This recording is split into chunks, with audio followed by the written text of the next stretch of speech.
Good morning students, welcome to Iqbal arts classes. आज मैं आप लोगों के सामने ये बताने जा रहा हूँ कि भारत का संविधान की क्या उद्देशिका थी, है ना, क्या उद्देश्य था, और दूसरा प्रस्तावना जिसको प्रेम्बल कहते हैं, और उसकी क्या विशेषताएं थी। तो सबसे पहले हम सब जानेंगे कि भारत का संविधान का प्रेम्बल जानेंगे। तो प्रेम्बल में जो है बहुत सारी बातें बताई गई हैं। अब इसे प्रेम्बल अगर हम बताना चाहें तो भारत के संविधान में जो आदर्श शब्द प्रस्तुत किए गए हैं, है ना, हम भारत के लोग, क्या कहा गया, हम भारत के लोग भारत को संप्रभुत्व संपन्न, समाजवादी, पंथ निरपेक्ष, लोकतंत्रात्मक गणराज्य बनाने के लिए तथा उसके समस्त नागरिकों को सामाजिक, आर्थिक, राजनीतिक न्याय, विचार, अभिव्यक्ति, विश्वास, धर्म की उपासना की स्वतंत्रता, प्रतिष्ठा, अवसर की समानता प्राप्त करने के लिए तथा इन सब में, है ना, व्यक्ति की गरिमा, राष्ट्र की एकता, अखंडता सुनिश्चित करने के लिए, है ना, और विश्व और बंधुता बढ़ाने के लिए दृढ़ संकल्प होकर अपनी इस संविधान सभा में आज दिनांक 26 नवंबर 1949 को, है ना, 49 को निमाते मार्ग शीर्ष शुक्ल सप्तमी संवत 2006 विक्रमी के एतद द्वारा संविधान को अंगीकृत, अधिनियमित, आत्मसमर्पित करते। तो संविधान की एक कुंजी का प्रस्तावना जो है संविधान की कुंजी कही जाती है, संविधान की जन्म कुंडली कही जाती है। यानी अगर हम प्रेम्बल को पढ़ लेते हैं तो उन सारी विशेषताओं को इसमें सम्मिलित किया गया है। अब इसमें कौन कौन सी विशेषताएं सम्मिलित की गई हैं जो आपके सामने हैं। संविधान की प्रस्तावना की कुछ विशेषताएं, ऐसे सबसे पहले वर्ड आया है हम भारत के लोग, हम भारत के लोग। यहाँ पर ये कहा गया हम भारत के लोग, यानी किसी धर्म का नाम, किसी जाति का नाम नहीं आया, बल्कि आया है हम भारत के लोग, यानी हम भारतीय इसमें शामिल हैं। नंबर 2, इसमें जो है प्रभुत्व संपन्न, क्या है, प्रभुत्व संपन्न, यानी भारत एक प्रभुत्व संपन्न देश है, संप्रभुत्व संपन्न देश है ना, ये किसी के दूसरे देश के अंतर्गत नहीं है, ये आजाद है, ये स्वतंत्र है। तो ये हो गया प्रभुत्व संपन्न।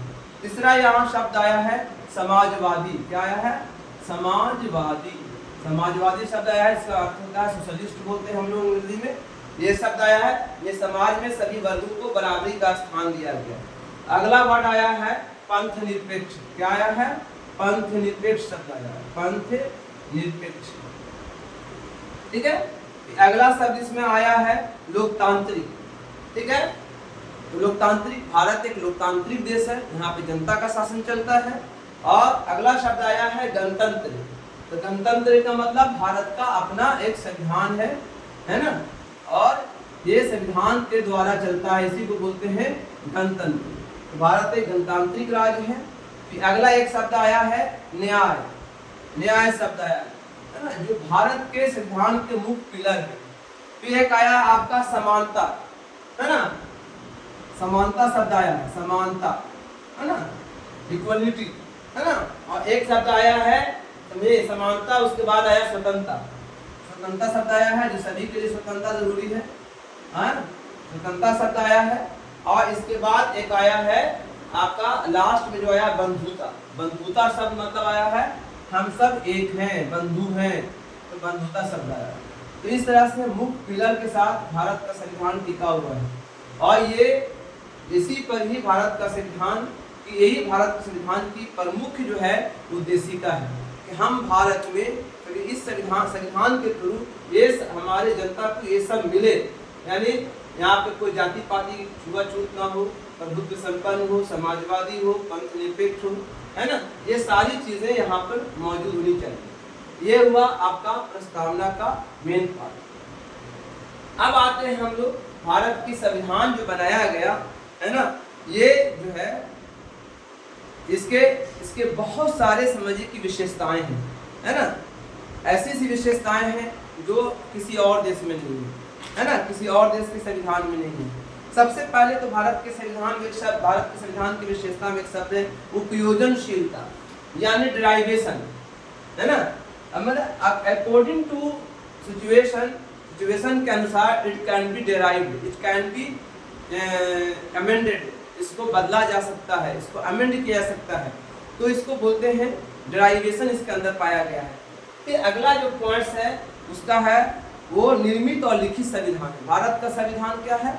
निर्मित और लिखित है, यानी इसको निर्माण किया गया है और लिखित संविधान है। नंबर 3 विशेषता यहाँ पर है संप्रभुत्व संपन्न है, समाजवादी है, पंथ निरपेक्ष है और लोकतांत्रिक गणराज्य है। फिर नंबर 4 में है इसकी विशेषता कि भारत में संसदीय प्रणाली को शामिल किया गया, पार्लियामेंट्री फॉर्म ऑफ गवर्नमेंट है ना। हमारे यहाँ चाहे वो स्टेट लेवल पे हो चाहे वो आपके सेंट्रल लेवल पे हो, हर लेवल पे 2 तरह के, कहीं पर 2 तरह के, कहीं पर 1 तरह की पार्लियामेंट्री गवर्नमेंट है ना। तो पार्लियामेंट्री फॉर्म ऑफ गवर्नमेंट है और फिर संसद हो गया। फिर एकीकृत न्यायपालिका, भारत में 3 लेवल की न्यायपालिका होती है। एक होता है आपका लोकल अदालत, एक होता है स्टेट जिसको बोलते हैं हाई कोर्ट, एक होता है सुप्रीम कोर्ट। लेकिन तीनों के लिए एक जैसा कानून है, तीनों के नियम एक जैसे हैं, यानी सब एक तरह के नियम से बंधे हुए हैं। फिर अगला हो गया आपका न्यायिक समीक्षा, यानी हमारे देश के लोगों को, नागरिकों को न्यायिक समीक्षा का अधिकार दिया गया है। फिर आपको आपके संविधान में मौलिक अधिकार और मौलिक कर्तव्य हैं। 6 मौलिक अधिकार हैं, 11 मौलिक कर्तव्य हैं। फिर भारत के संविधान को सहयोगी संघवाद बनाया गया है। सहयोगी संघवाद का मतलब केंद्र और राज्य सरकारें एक दूसरे को सहयोग करेंगी ताकि देश का विकास हो सके। फिर इसके अलावा भारत के संविधान में राज्य के नीति निर्देशक तत्वों को शामिल किया है, directive principle of state policy. इसके थ्रू जो है, इसके थ्रू हम अपने देश के विकास के लिए कोई भी कानून बना सकते हैं। उसके बाद जो है भारत को लोकतांत्रिक विकेंद्रीकरण की बात कही गई है, यानी डेमोक्रेटिक डिसेंट्रलाइजेशन, यानी हम अपने पावर को डिवाइड कर सकते हैं। कुछ पावर सेंटर को दिया गया, कुछ पावर स्टेट को दे दिया गया, कुछ पावर लोकल गवर्नमेंट को दे दिया गया। इस तरह से देश का विकास होगा। फिर भारत के संविधान में द्विसदनात्मक है, 2 सदन होते हैं, एक लोकसभा राज्यसभा, यानी जैसे सेंटर में है। राज्यों में भी होता है, राज्यों में विधानसभा विधान परिषद होता है ना। कुछ राज्यों में है, सब राज्यों में नहीं है ना। और भारत का संविधान लचीला है, लचीलापन इसके अंदर है, ठीक है, और कठोर भी है। और भारत के संविधान में एक बात है, एक गहरी नागरिकता है, यानी we are only Indian, we can not say that we are Bihari, we are only Indian. कुछ देशों में है, जैसे अमेरिका में 2 ही नागरिकता है, भारत में एक गहरी नागरिकता है।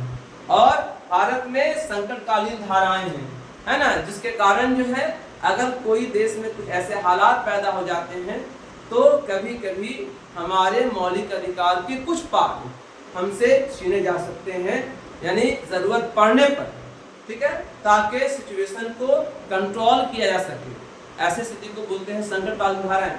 भारत के संविधान की सबसे बड़ी विशेषता, तो विशेषता बता दिया मैंने, अब प्रस्तावना बता दिया, और ये हमारा उद्देश्य क्या है?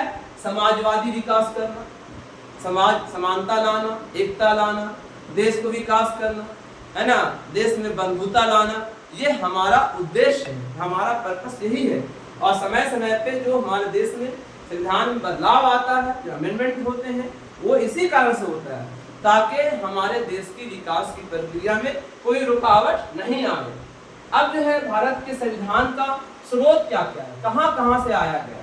तो इसका स्रोत जो है, सबसे पहले तो इसको स्रोत जो लिया गया वो पहला है आपका ब्रिटिश संसद द्वारा समय समय पर जो संविधान बनाया गया और हमारे देश को चलाने के लिए भेजा गया, उससे कुछ पार्ट्स लिए गए हैं। जैसे कि आप कह सकते हैं कि 1909 का अधिनियम, है ना, मतलब भारत सरकार अधिनियम 1909। फिर एक है आपका 1919 का अधिनियम, और उससे पहले भी कई अधिनियम आए, और उसके बाद जो सबसे बड़ा जो अधिनियम आया वो था 1935 का अधिनियम, जिसमें कहा जाता है कि 80% जो संविधान हमारे देश का है वो भारत सरकार अधिनियम से 35 से दिया गया। फिर एक अधिनियम आया 1947, है ना, स्वतंत्रता अधिनियम। तो जो समय समय पे जो अधिनियम आए उससे जो है हमने कुछ अच्छी बातें ली और भारत के संविधान में शामिल की। उसके बाद विदेशी जो बहुत से विदेशों के जो संविधान हैं उनसे भी मैंने बहुत सारी बातें ली हैं, है ना। फिर संविधान सभा में चर्चाएं हुई समय समय पर, चर्चा के दौरान बहुत सारे मतलब जब चर्चा करते हैं तो नई बात आती है, जब करेंगे चर्चा तब कुछ बात नहीं आएगी, तो उन चर्चाओं को भी शामिल किया गया। फिर संसदीय कानून जो बनता है हमें समय वो भी हमारा हिस्सा बनता है।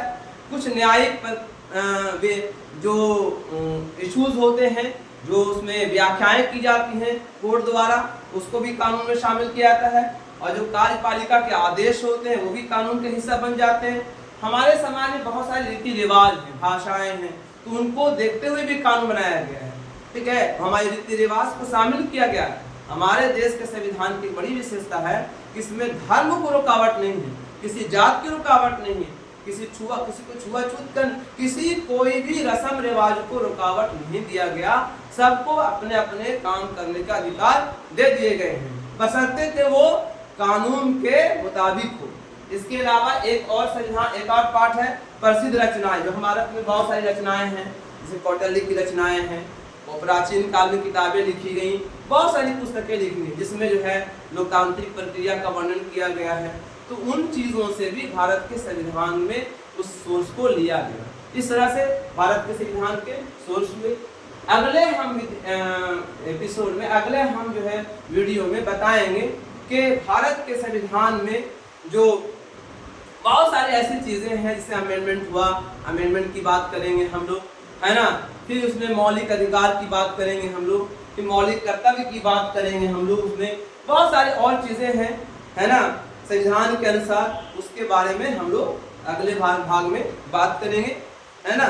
यही वीडियो यहीं पर अंत होता है ना। और ये वीडियो जो है 11th क्लास के लिए खास करके इम्पॉर्टेंट है, जो 11th क्लास के बच्चे हैं।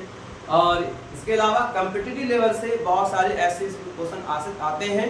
ये क्वेश्चन जो है आपके लिए बहुत ही यूजफुल है, इसलिए इस वीडियो को लाइक कीजिए, सब्सक्राइब कीजिए और दूसरों को शेयर कीजिए। Thank you.